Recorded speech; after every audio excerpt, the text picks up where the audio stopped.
Hello friends, welcome to our channel. Friends, நான் உங்கள் அபி. இன்னைக்கு நம்ம இந்த வீடியோல ஒரு புதுமையான ரெசிபி தாங்க பார்க்க போறோம். கடையில தான் வாங்கியிருப்போம் இந்த ஜாம் எல்லாம். இன்னைக்கு நம்ம இதை வீட்லயே ரொம்ப சுலபமான முறையில குறைவான செலவுல எப்படி செய்யறதுன்னு பார்த்துடலாங்க.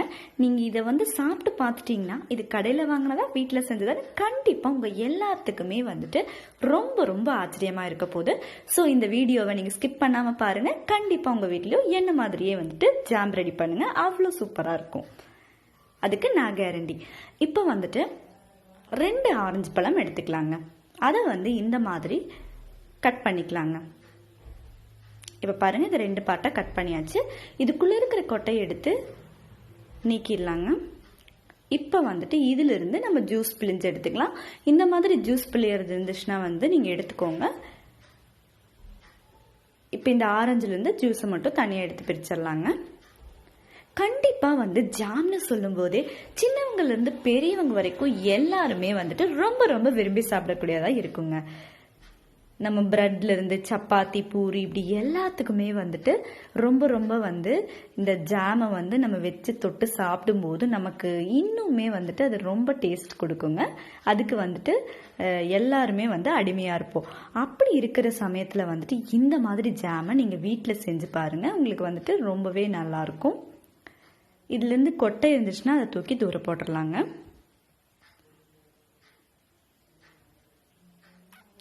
இப்போ நம்ம ஜாம் எல்லாம் பார்த்தோம்னா வீட்டில் அடிக்கடி செஞ்சுருக்க மாட்டாங்க. இதெல்லாம் செய்ய முடியுமா அப்படின்னு நம்ம பல டைமில் யோசிச்சிருப்போம். கண்டிப்பாக இதை செஞ்சு பாருங்க. உங்களுக்கு அவ்வளோ ஒரு சூப்பரான டேஸ்ட் இருக்குங்க.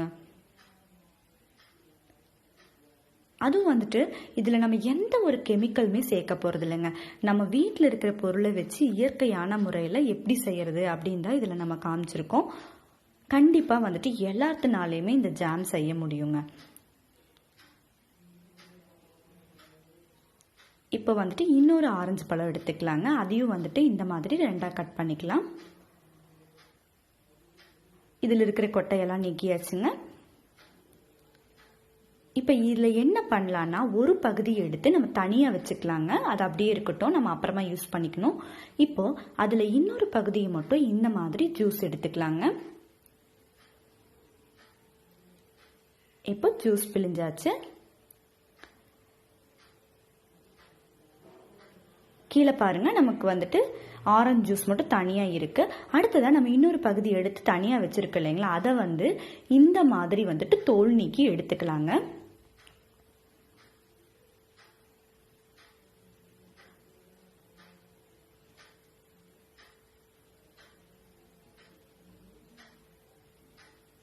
இப்ப பாருங்க, இந்த மாதிரி தோல் எடுத்துட்டோம்னா அது தனியா பிரிஞ்சு வந்துடும்.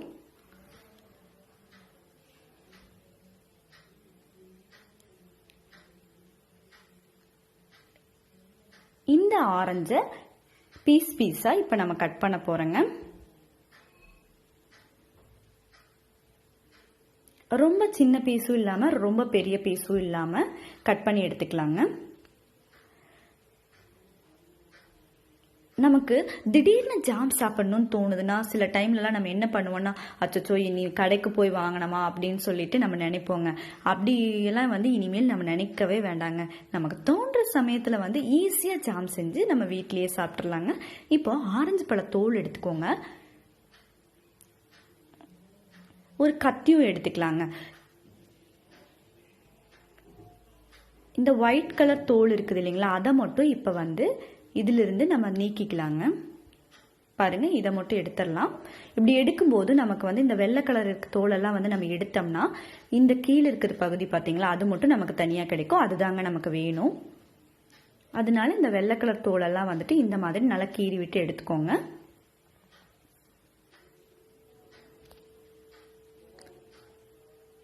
இப்போ இந்த தோலை சின்ன சின்னதாக கட் பண்ணி வச்சுக்கலாங்க.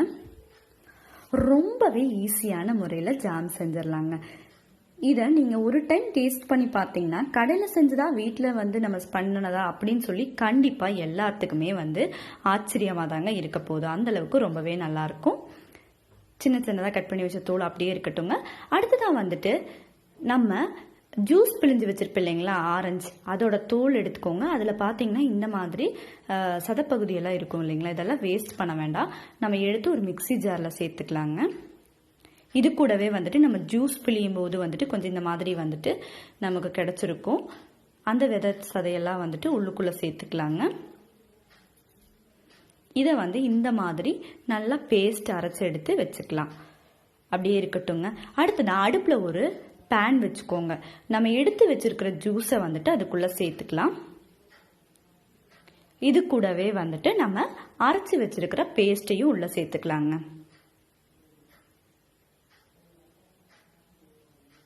இந்த ஜாம் வந்து எல்லாருமே ரொம்ப சுலபமான முறையில் செய்யக்கூடியதாக இருக்குங்க.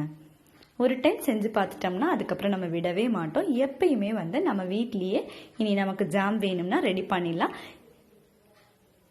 இப்போ பாருங்க, இதை நல்லா மிக்ஸ் பண்ணி விடுங்க.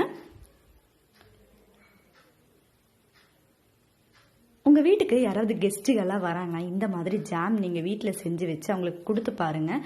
கண்டிப்பாக இது கடையில் வாங்கினதா இல்லை நீங்கள் செஞ்சதா அப்படின்னு அவங்களுக்கே வந்து ரொம்பவே ஆச்சரியமாக இருக்க போகுது. இந்த மாதிரி நல்லா மிக்ஸ் பண்ணி விடுங்க. இப்போ இது கூடவே நம்ம கட் பண்ணி வச்சிருக்கிற ஆரஞ்சஸையும் உள்ள சேர்த்துட்டு கலந்து விட்டுறலாங்க.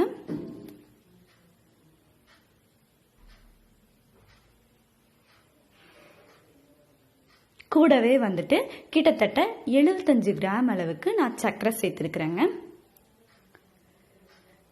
நம்ம இனிப்புக்கு தேவையான அளவு கூட குறைய சர்க்கரை சேர்த்துக்கலாங்க. அடுத்ததா இதுல 1 ஸ்பூன் அளவுக்கு லெமன் ஜூஸ் சேர்த்துட்டு நல்லா மிக்ஸ் பண்ணி விட்டுறலாங்க. நம்ம சேர்த்துருக்கிற சர்க்கரை எல்லாம் வந்துட்டு நல்லா கரையணும்.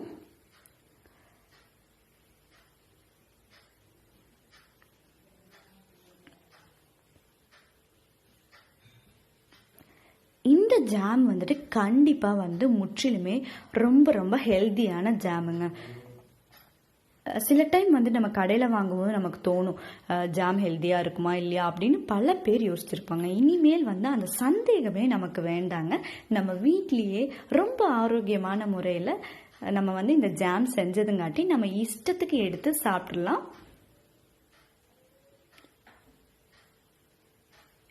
இப்போ வந்து நம்ம இது வந்து நல்லா வேக நம்ம சேர்த்துருக்க ஆரஞ்சு வந்து நல்லா வெந்து கிடைக்கும். நம்ம சாப்பிடும்போது ரொம்பவே நல்லாயிருக்கும்.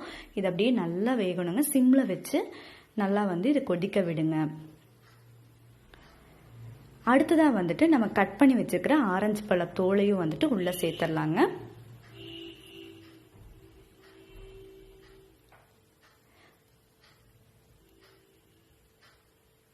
ரொம்ப ரொம்ப அருமையாக இருக்குது. நீங்கள் சாப்பிட்டு பார்த்துட்டிங்கன்னா வந்து வேற லெவல் டேஸ்ட்டாக இருக்குங்க.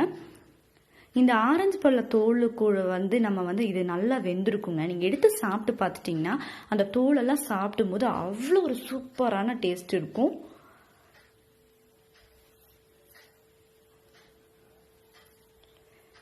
இப்போ பாருங்க, அப்படியே வந்து கிட்டத்தட்ட இது ஒரு 25 நிமிஷம் ஆயிடுச்சு. நமக்கு அப்படியே வந்து கொஞ்சம் கலரெல்லாம் சேஞ்ச் ஆகி கிடச்சிருக்கும். அப்படியே கன்சிஸ்டன்சி பார்த்தீங்கன்னா மாறி இருக்கும். சிம்மில் தான் வைக்கணுங்க, அதை மட்டும் நோட் பண்ணிக்கோங்க. கண்டிப்பாக வந்துட்டு எல்லாத்துக்குமே இந்த ஜாம் வந்து ரொம்ப ரொம்ப சூப்பராக வரப்போகுது. இப்போ வந்து ஒரு கொஞ்சமாக இந்த மாதிரி விட்டு பாருங்கள் ஒரு தட்டில். இந்த மாதிரி நம்ம அது 2க்கு இடையில கோடு போட்டோம்னா நமக்கு ரொம்ப கிளியராக பிரிஞ்சு நல்லா வந்திருக்கு பாருங்கள். இதுதான் வந்துட்டு நம்மளோட கன்சிஸ்டன்சி. இந்த மாதிரி வந்துச்சுன்னா நமக்கு ரொம்பவே அருமையாக வரும். அவ்வளோதாங்க. இதை அப்படியே வந்துட்டு நம்ம இப்போ ஸ்டவ் ஆஃப் பண்ணிடலாம். கொஞ்சம் கொலன்னு இருக்கிற மாதிரி தான் இருக்கும் நமக்கு தண்ணி மாதிரி. இதை வந்து நல்லா கூல் பண்ணும்போது நமக்கு அப்படியே கெட்டி ஆயிடுங்க.